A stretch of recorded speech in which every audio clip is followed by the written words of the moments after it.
Bom, irmãos, hoje a nossa fala vai ser uma fala muito importante na vida da nossa igreja e na vida da nossa comunidade, da nossa proclamação do Evangelho. Eu queria fazer para você uma pergunta muito séria. É como você pode realmente ter uma vida que possa impactar o mundo, apenas a sua vida? Como que você pode desenvolver uma vida que seja assim, de alta produtividade, de alta potência no reino de Deus? Eu sei que cristãos sérios fazem essa pergunta. É uma pergunta que está o tempo todo na nossa mente. Como eu posso aumentar a minha influência em termos de evangelho, em termos de levar o amor de Deus às outras pessoas? No mundo nós já tivemos várias fases desse tipo de resposta a essa pergunta. Nós já tivemos a fase que a igreja cria que a solução para impactar o mundo seria as grandes cruzadas, os grandes movimentos, encher os estádios de pessoas e pregar o evangelho ali. E é verdade, é uma fase muito interessante. Hoje já não se vê tanto mais isso. Hoje o que nós temos percebido, que a igreja está num movimento, uma revolução, na verdade, do discipulado, de voltar menos para eventos e mais para a sua própria vida, de viver uma vida como um discípulo e ser um discípulo que na sua vida cristã possa impactar aqueles que estão realmente à sua volta, como pedras vivas, cartas vivas que têm que ser lidas por essas pessoas. Mas eu quero falar para você que o mundo muda. O mundo está mudando todo dia. Nós estamos aqui, se a gente quiser, poderia estar transmitindo esse culto ao vivo para o mundo inteiro, se a gente quiser. A gente já está gravando ele, mas tudo está em constante mudança. E o nosso diálogo com esse mundo, e como nós vamos entrar nessa cultura desse mundo atual, muda também a forma da gente ver o nosso cristianismo. Muda a forma da gente proclamar a nossa mensagem. Eu quero dizer uma coisa muito séria sobre o que as pessoas desejam de você. As pessoas querem ler a sua vida. As pessoas hoje são muito mais ligadas a imagens, a histórias contadas, do que palavras que são ditas. Você pode sair pregando, falando, e você deve fazer. Mas entenda uma coisa, de uma vez por todas, as pessoas estão lendo você. Elas estão vendo a sua vida. E a sua vida precisa dizer alguma coisa a essas pessoas. Se você realmente tem esse questionamento de ser um impacto real no mundo, de que o cristianismo possa criar um impacto real, verdadeiro no mundo. Diante disso, eu queria dizer para você que não há ferramenta maior para impactar o mundo que o amor. As pessoas desejam, estão carentes, estão ávidas, sedentas para verem demonstrações de amor. E muito mais com a igreja, de conhecer não um amor só de palavras, mas um amor que se expresse de uma forma a se mostrar totalmente autêntico, verdadeiro. As pessoas hoje elas estão muito críticas em relação a essas demonstrações de amor, até mesmo em relação aos cristãos. Como que a gente então pode mudar isso? Como que nós, mesmo sendo um pequeno grupo aqui, nós podemos expressar amor de uma forma a que possamos ter um impacto real na sociedade, real na nossa vizinhança, real na nossa família, real no nosso trabalho, real em todos os lugares? Eu tenho lido um livro que chama O Cristão Contagiante. O cristão contagiante é aquele que consegue com a sua vida contagiar, o seu estilo de vida contagiar outras pessoas. Mas não há forma maior de fazer isso do que o amor. Hoje nós vamos falar sobre seriam três níveis de amor. Três situações em que a gente vai ver na parábola do bom samaritano, conhecidíssima. Lucas no capítulo 10, vai abrindo sua Bíblia. A parábola do bom samaritano. Apesar dessa parábola ser talvez um dos textos mais pregados da palavra de Deus, talvez também tenha sido um dos mais negligenciados em mostrar qual é realmente a mensagem que ele deve trazer para nós. Porque a maioria das pessoas vai pregar apenas sobre essa misericórdia que foi demonstrada por aquela história que Cristo vai contar. Mas eu quero falar então diferente.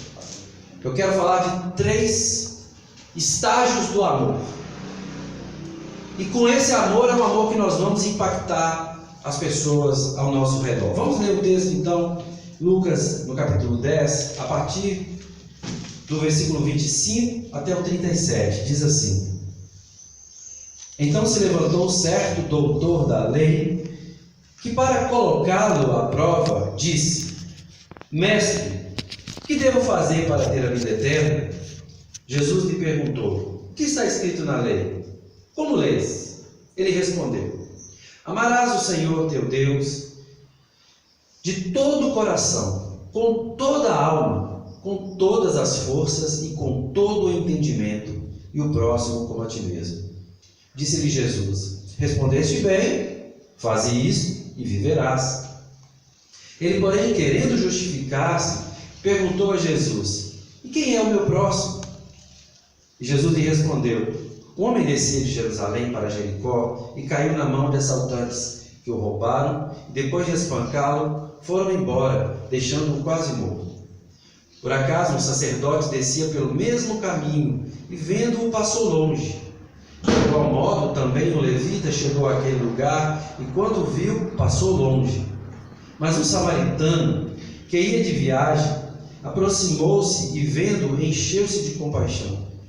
E chegou perto dele, enfaixou suas feridas, aplicando-lhes azeite e vinho, e pondo-o sobre sua própria montaria, levou-o para uma hospedaria e cuidou dele.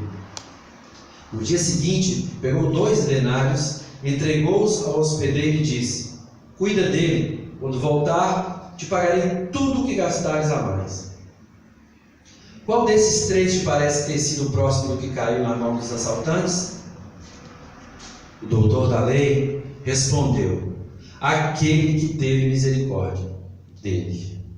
Então Jesus lhe disse: Vai e faze o mesmo. No primeiro momento eu queria falar com você sobre essas 3 fases do amor. E nesse primeiro momento seria um amor que é um amor mínimo que a gente pode tentar demonstrar ou tentar ter a Deus. E esse amor mínimo, ele também vai levar o crente a ter um impacto mínimo, a ter uma vida que vai impactar minimamente as pessoas que estão próximas dele. O doutor da lei, esse homem que Lucas aqui está falando, ele, nessa descrição da caminhada de Cristo já para a cruz, que Cristo está fazendo ali vários ensinamentos para os seus discípulos, ensinando como seria então a vida depois da sua partida. E esse doutor da lei, nessa caminhada, vai chegar perto de Jesus e vai fazer uma pergunta: o que eu devo fazer? Preste bem atenção nesse verbo. O que eu devo fazer para herdar a vida eterna? Irmãos, eu queria falar para você o seguinte: esse questionamento dele, apesar de Lucas falar que foi assim mal intencionado, que foi para colocar o mestre à prova, ele não estava com um sentimento, uma motivação pura, mas apesar disso, quando você lê a palavra de Deus, você vê que esse homem não fica sozinho nesse questionamento, querendo saber do mestre, com aqueles sinais que ele fazia, com os milagres que ele fazia, com os ensinamentos que ele dava, com todas as evidências, apesar dele não estar aceitando, eles não aceitarem a Cristo, mas eles vendo todas aquelas evidências que Cristo dava de ser o Messias, o próprio Deus, eles vêm a ele com algo que revela o coração deles, com algo que mostra que há algo faltando na vida deles.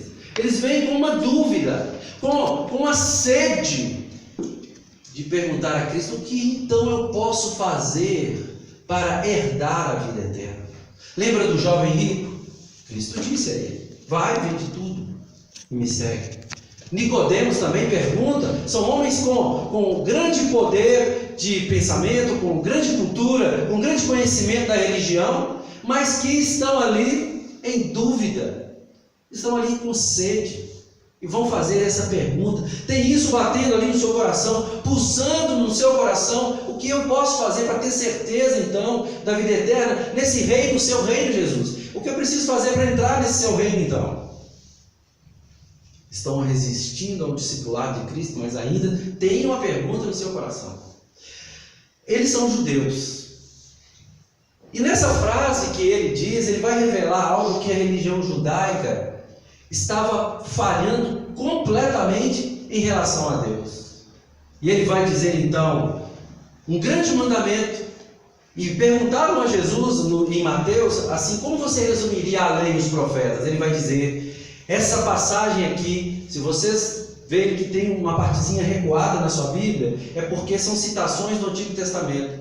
Esse amar a Deus, ele vai se referir a Levítico, a Deuteronômio 6:5, e amar ao próximo, a Levítico 19:18. Então Jesus vai dizer a ele assim, o que você acha?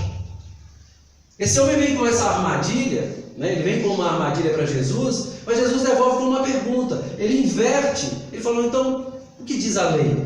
O que diz a religião? O que diz a palavra de Deus? Ele vai dizer algo que era dito todos os dias na casa do judeu. Todos os dias, pela manhã, eles pegavam seus filhos e sempre, todos os dias, várias vezes por dia, eles oravam. Tinha uma oração chamada a Shema. A Shema era justamente a reprodução desses dois textos, de amar a Deus sobre todas as coisas, amar a Deus com toda a sua alma, com todo o seu coração, com toda a sua mente, e amar ao próximo como a ti mesmo. E Cristo vai aprovar, de certa forma, a resposta dele, porque ele vai dizer assim, então tá bom, isso você respondeu muito bem, então para o seu questionamento você já tem a resposta. Faça isso, que você vai ter a vida eterna. Mas o próprio texto vai dizer o seguinte, que esse homem vai devolver com uma outra pergunta. E sabe por que ele devolve com essa outra pergunta? Porque isso mexeu com ele. Porque ele sabe, com a resposta de Jesus, que ele não é capaz de fazer isso. Ele sabe que nenhum ser humano é capaz de amar perfeitamente a Deus, e muito menos amar perfeitamente o seu próximo. Então ele vai ali entregar toda a sua autossuficiência e jogar por terra, dizendo, eu não sou capaz de fazer isso. E ele vai dizer então, já que você diz assim, Senhor, quem é o meu próximo?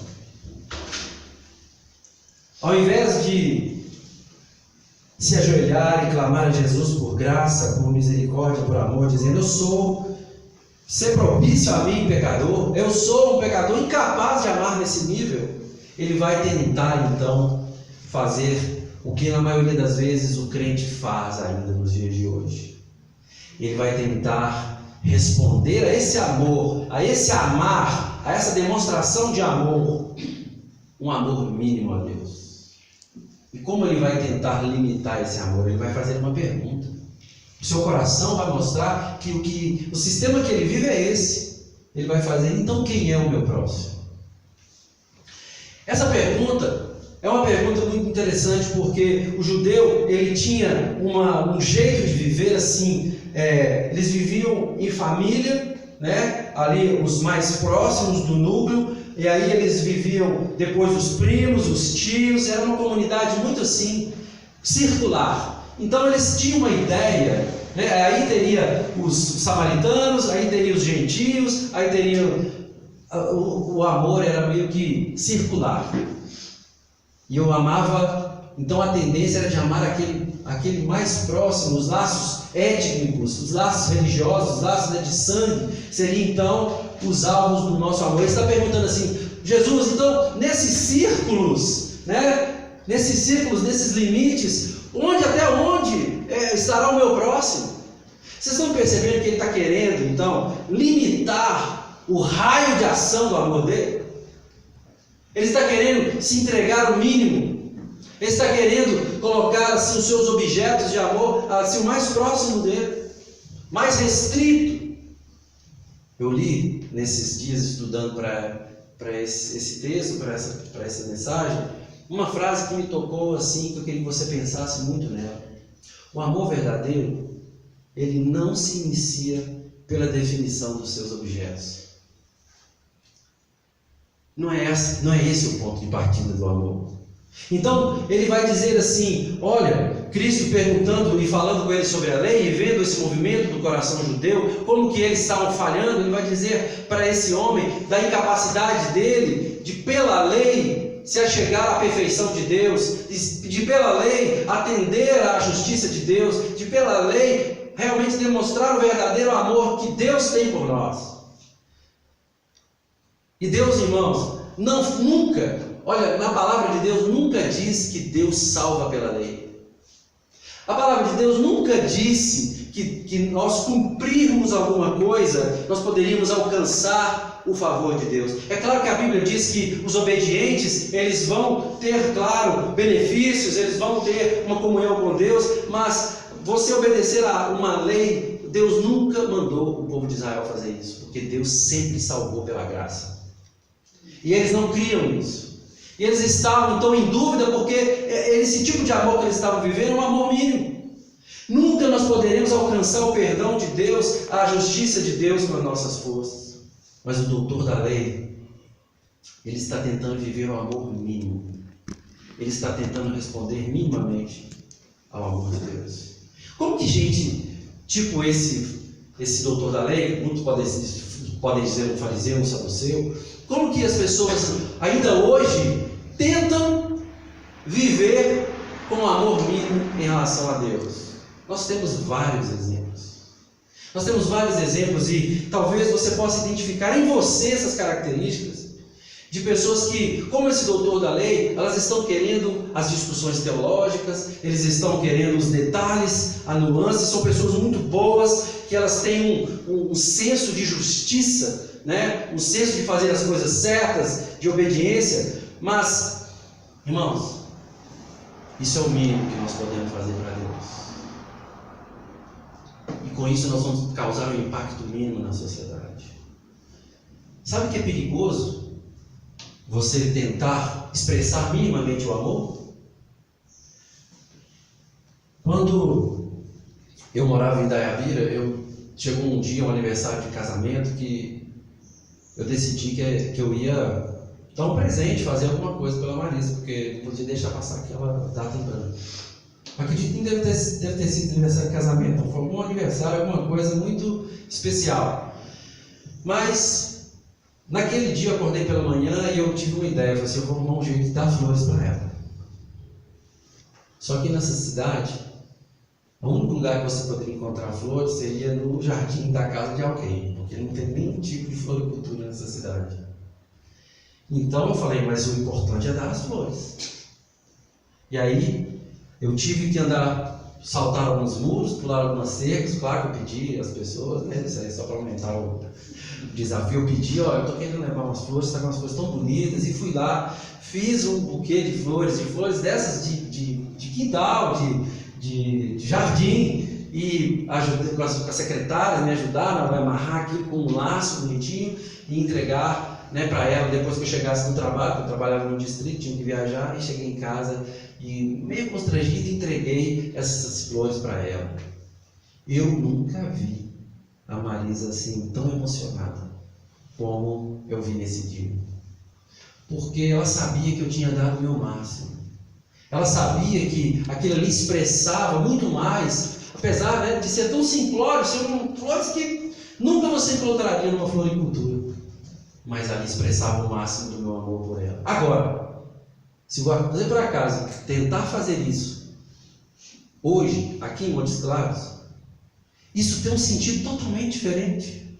Porque se você hoje inventar de sair pegando aqui com tantas floriculturas bonitas, com tanto arranjo bonito, né, com tantas coisas que você pode dar a ela, se você fizer isso, talvez isso vai demonstrar um amor mínimo por ela. sendo que você pode fazer muito mais quando você tem essa opção, se você opta pelo mínimo.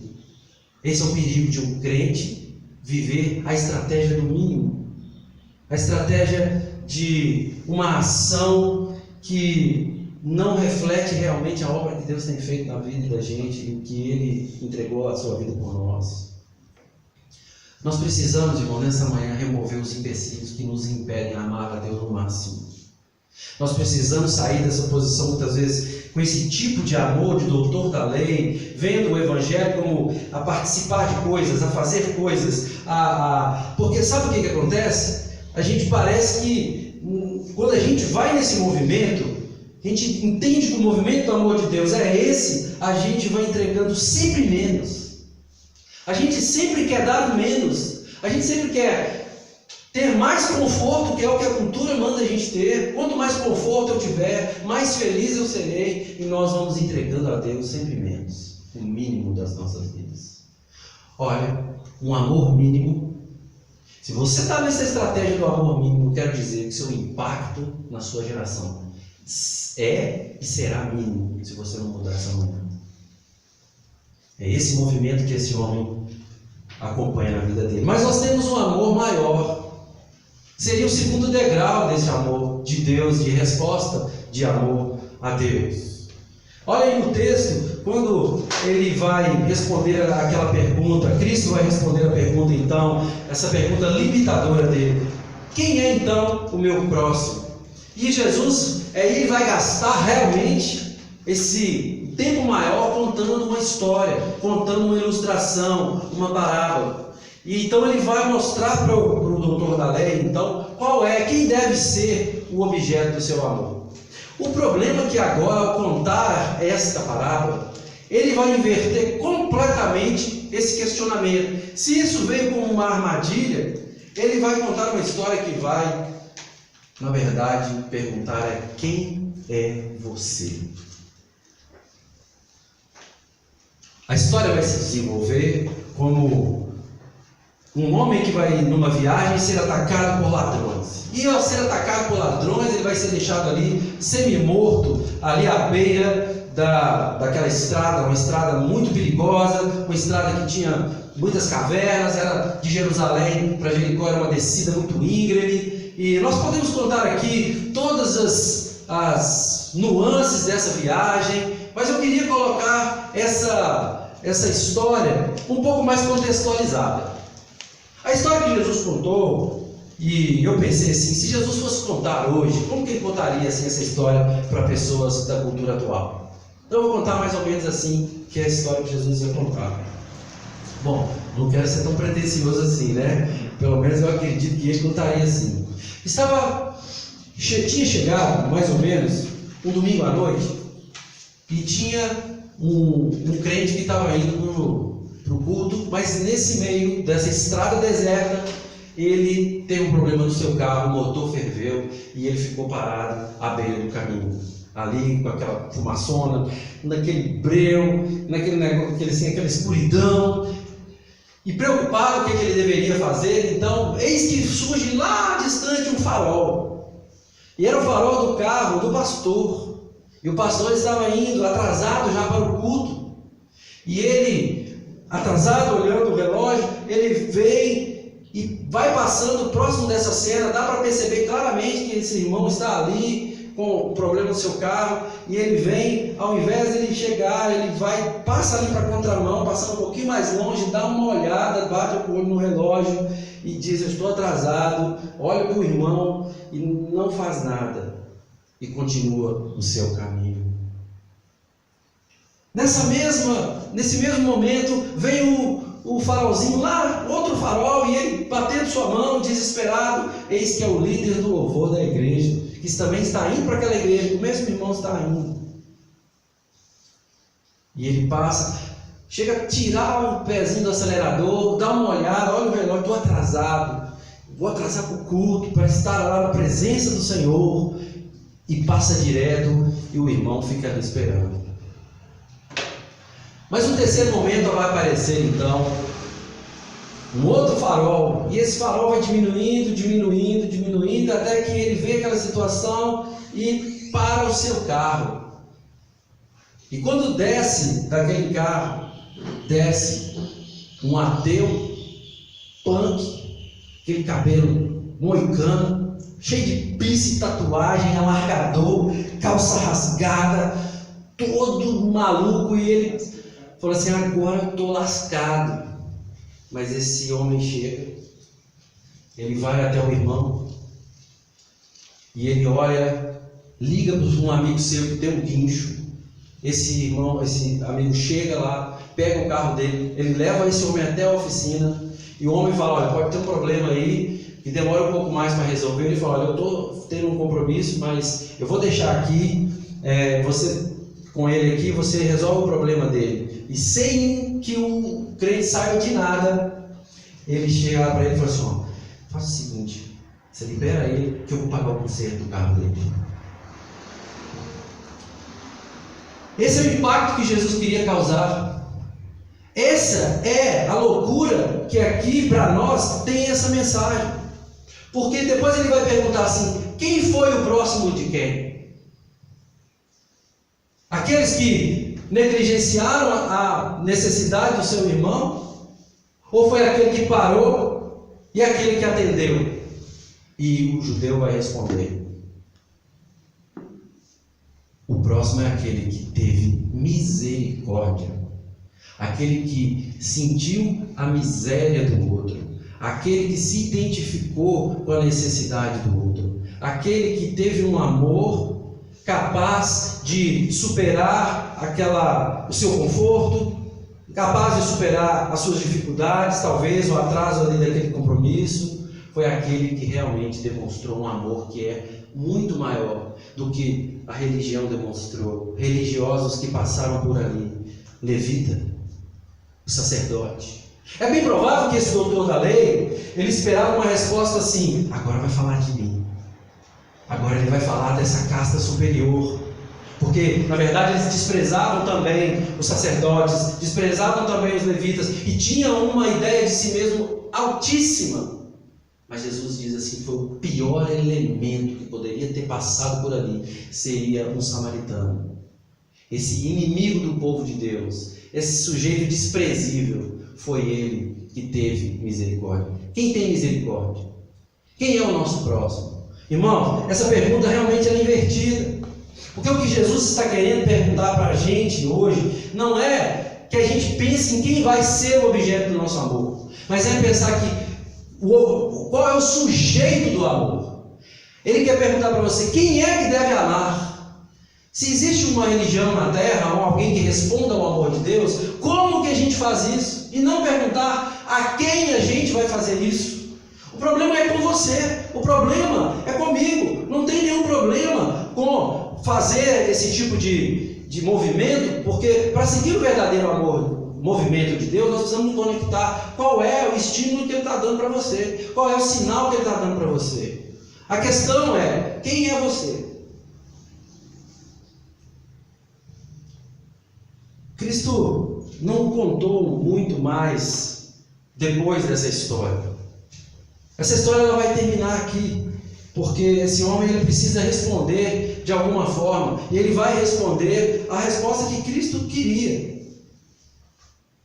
E eu queria falar para você que a misericórdia é um amor diferente do amor que é o amor do misericórdia. É quando a gente se identifica totalmente e a gente olha para aquela situação, daquela pessoa ali, às vezes, que está necessitada, está precisando de um conselho, está precisando de uma coisa qualquer, mas o nosso sentimento é: podia ser eu, é a minha necessidade, é aquilo que eu preciso. Então há uma identificação da gente quando a gente já está nesse amor. Eu queria falar aqui para você a questão do amor de Deus. Eu queria falar sobre justiça, eu queria falar sobre misericórdia, e depois nós vamos falar sobre graça. E eu segui 3 frases que me ajudaram tanto a entender isso. A primeira frase, vou falar as 2 primeiras e vou deixar a graça para o final. A primeira é: a justiça é quando Deus nos dá o que merecemos. Pecadores, inimigos de Deus, se Deus pune, Ele está usando sua justiça. Agora, quando Deus não nos dá o que merecemos, quando Ele retém a sua mão, quando Ele não aplica a sua justiça, Deus está tendo misericórdia de nós. Sabe por quê? Porque Ele sabe que isso vai doer. E Ele tem misericórdia da nossa dor. Ele retira, Ele sofre a nossa dor. Irmãos, não há maior demonstração de misericórdia do que a encarnação de Jesus Cristo. Porque o que Cristo fez de vir aqui à terra, vestir a nossa pele, sentir a nossa dor, sentir o peso da injustiça, sentir o peso das mentiras que disseram contra Ele, tomar a nossa dor, foi um envolvimento absolutamente total de amor por você. Cristo fez isso por amor.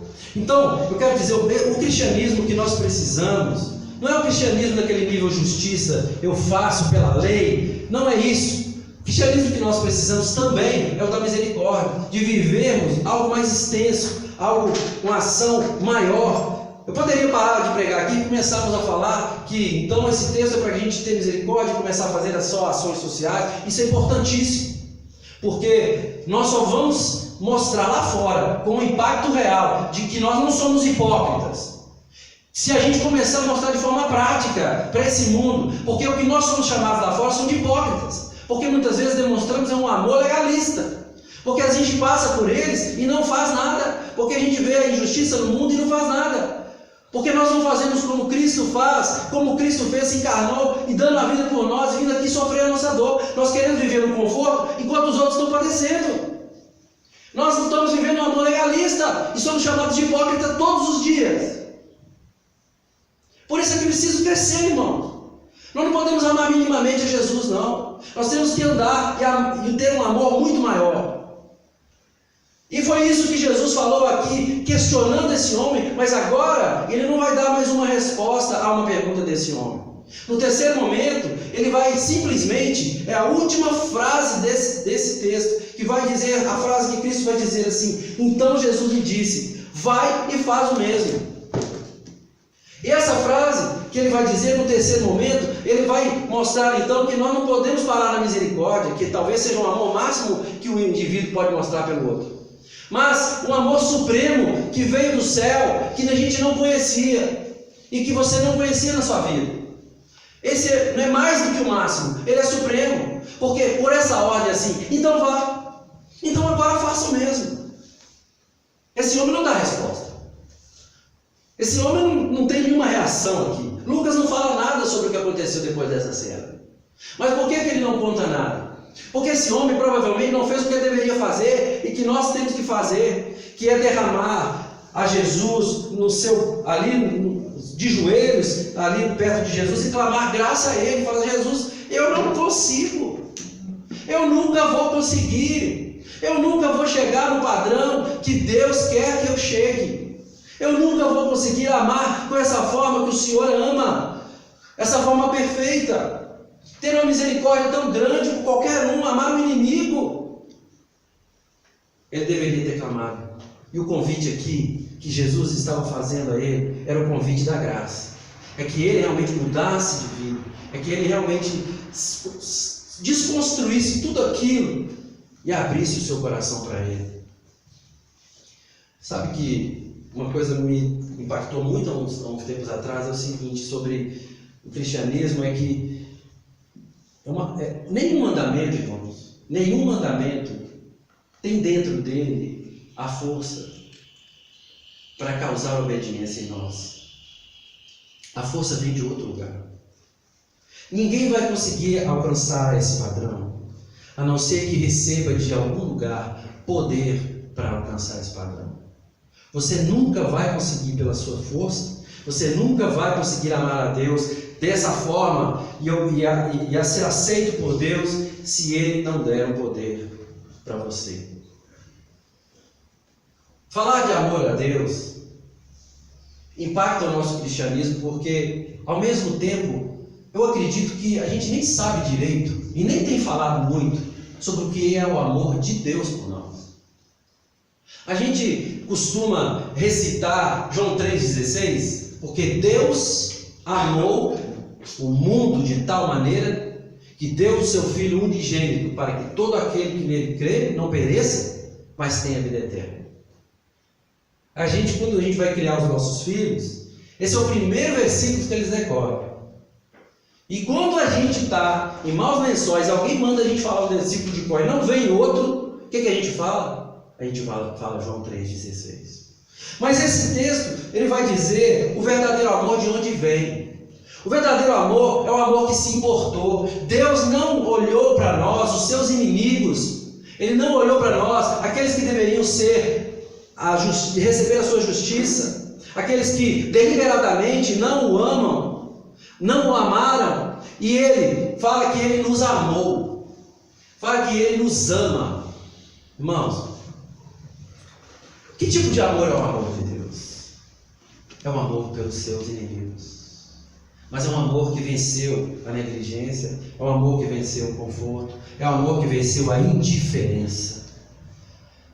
O Evangelho, ele tem sido corroído, ele tem sido assim, mal pregado, sabe por quê? Porque a gente parou de pregar o amor. Hoje o que a gente prega é outra coisa. O Evangelho, a igreja, o que deve ter um impacto maior, que deve ser a nossa missão, é muito mais dizer para o mundo o que já foi feito por eles, o que Jesus já fez, como diz esse João 3,16, do que o que Deus pode fazer. O que a gente precisa fazer é anunciar esse amor que já foi derramado por nós, como Paulo diz, quando a gente ainda era pecador.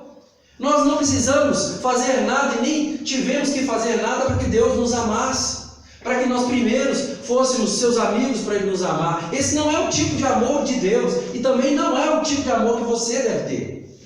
O amor de Deus é a graça, é o amor máximo, é o amor supremo, aquele que dá a vida e entregou a sua vida por pecadores. Como que você responde a um amor assim? Porque se você receber uma atitude de amor por alguém, de alguém por você, é impossível uma pessoa normal não querer responder dignamente a esse amor. Eu acho uma das coisas assim mais cruéis e mais assim mentirosas, quando tinha lá, às vezes eu via na adolescência, um rapaz querendo namorar com uma moça, né, tudo apaixonado, e às vezes chegava lá e conversava e tudo mais, e ela querendo dar aquele fora ali, ela falava assim, não, eu não sou merecedora desse amor. Se você não se sente merecedor do amor, aí sim é que você tem que responder a esse amor. Como que a gente vai responder ao amor de Deus? Suponha que você queira responder hoje ao amor de Deus falando assim, olha Jesus, eu vou te dar a minha vida. Eu vou arriscar a minha vida e mesmo que eu morra, eu entrego a minha vida pelo Senhor, assim como o Senhor entregou a sua vida por mim. Sabe o que vai acontecer? Não será suficiente também para que você ame no nível que Jesus te amou. Sabe por quê? Porque a morte de um pecador é o justo juízo e a justa recompensa. Quando você morre, você está entregando sua vida, você está fazendo o que a lei manda. A morte de um pecador. Se você tentar morrer por Jesus, isso não vai ter uma resposta à altura. Porque a morte de Cristo foi a morte de um santo, foi a morte de um perfeito, foi a morte de alguém que não merecia. E quando há a misericórdia, que Ele se identifica conosco, no sentido de aliviar a nossa dor, a graça é muito diferente, porque a graça é Cristo fazendo assim, me dá a sua dor, não é aliviando a sua dor, é me dá a sua dor, me dá a culpa do seu pecado, me dá todos os efeitos negativos, universais da sua queda, e eu vou sofrer a sua dor, eu vou tomar a sua dor por amor, e você não vai precisar sentir mais dor, e você não vai precisar mais morrer espiritualmente, porque eu vou morrer por você, porque eu vou me entregar por você. Ele arranca de você a condenação, e você joga a condenação sobre ele, e ele livra você da morte, do pecado e do juízo. Amém? Essa é a mensagem que nós temos que levar ao mundo, irmãos. O que Cristo fez por nós é muito, muito além. Mas para que você possa viver esse tipo de cristianismo, você precisa ter um novo poder, um novo coração, uma nova vida, um novo propósito. Não adianta a gente ficar com essas coisas limitantes na nossa cabeça em relação ao amor que nós deveremos ter, porque isso só vai diminuir o impacto que nós vamos ter e o brilho que nós devemos ter, como foi pregado aqui na semana passada. É o brilho que nós precisamos levar a essas pessoas para que elas possam conhecer um amor maior. Como é que você joga fora um amor assim? Como as pessoas podem jogar fora um amor assim?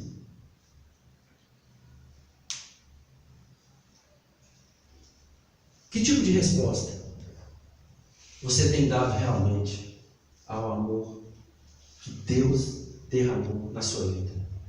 É uma resposta mínima? Uma resposta média? Ou uma resposta suprema? Do amor supremo? O que você tem que fazer? O que a gente tem que fazer? Eu gosto muito de uma série de um filme, eu já contei várias vezes, mas ela é tão profunda para mim, porque ela tem muito de justamente como que a gente vive a vida da gente a partir de agora. Aquele filme O Resgate do Soldado Ryan, ele começa com um homem chorando à beira do túmulo do capitão John Miller. Esse capitão, ele foi designado para uma missão que era salvar um soldado. Mas várias vidas de vários soldados foram gastas para que se encontrasse esse um soldado que tinha já perdido mais 2 irmãos na guerra. E o presidente lá dos Estados Unidos tinha mandado essa missão para salvar esse soldado, porque mamãe não aguentaria perder todos os seus filhos na guerra. Esse capitão que levou essa missão está ali na cabeça de uma ponte, ele recebe um tiro e já está ali agonizando nos seus últimos suspiros. Ele olha para o soldado Ryan lá no passado, lá na guerra, e ele diz só uma frase para ele, fala assim: faça valer a pena. Tenha uma vida que faça valer a pena. E no final do filme, ele chega para sua esposa e pergunta: valeu a pena? Eu fiz realmente valer a pena? Faça valer a pena. Responda ao amor de Deus todo momento. Seja um cristão que mostre realmente a esse mundo que o sacrifício de Jesus valeu a pena. Vamos orar?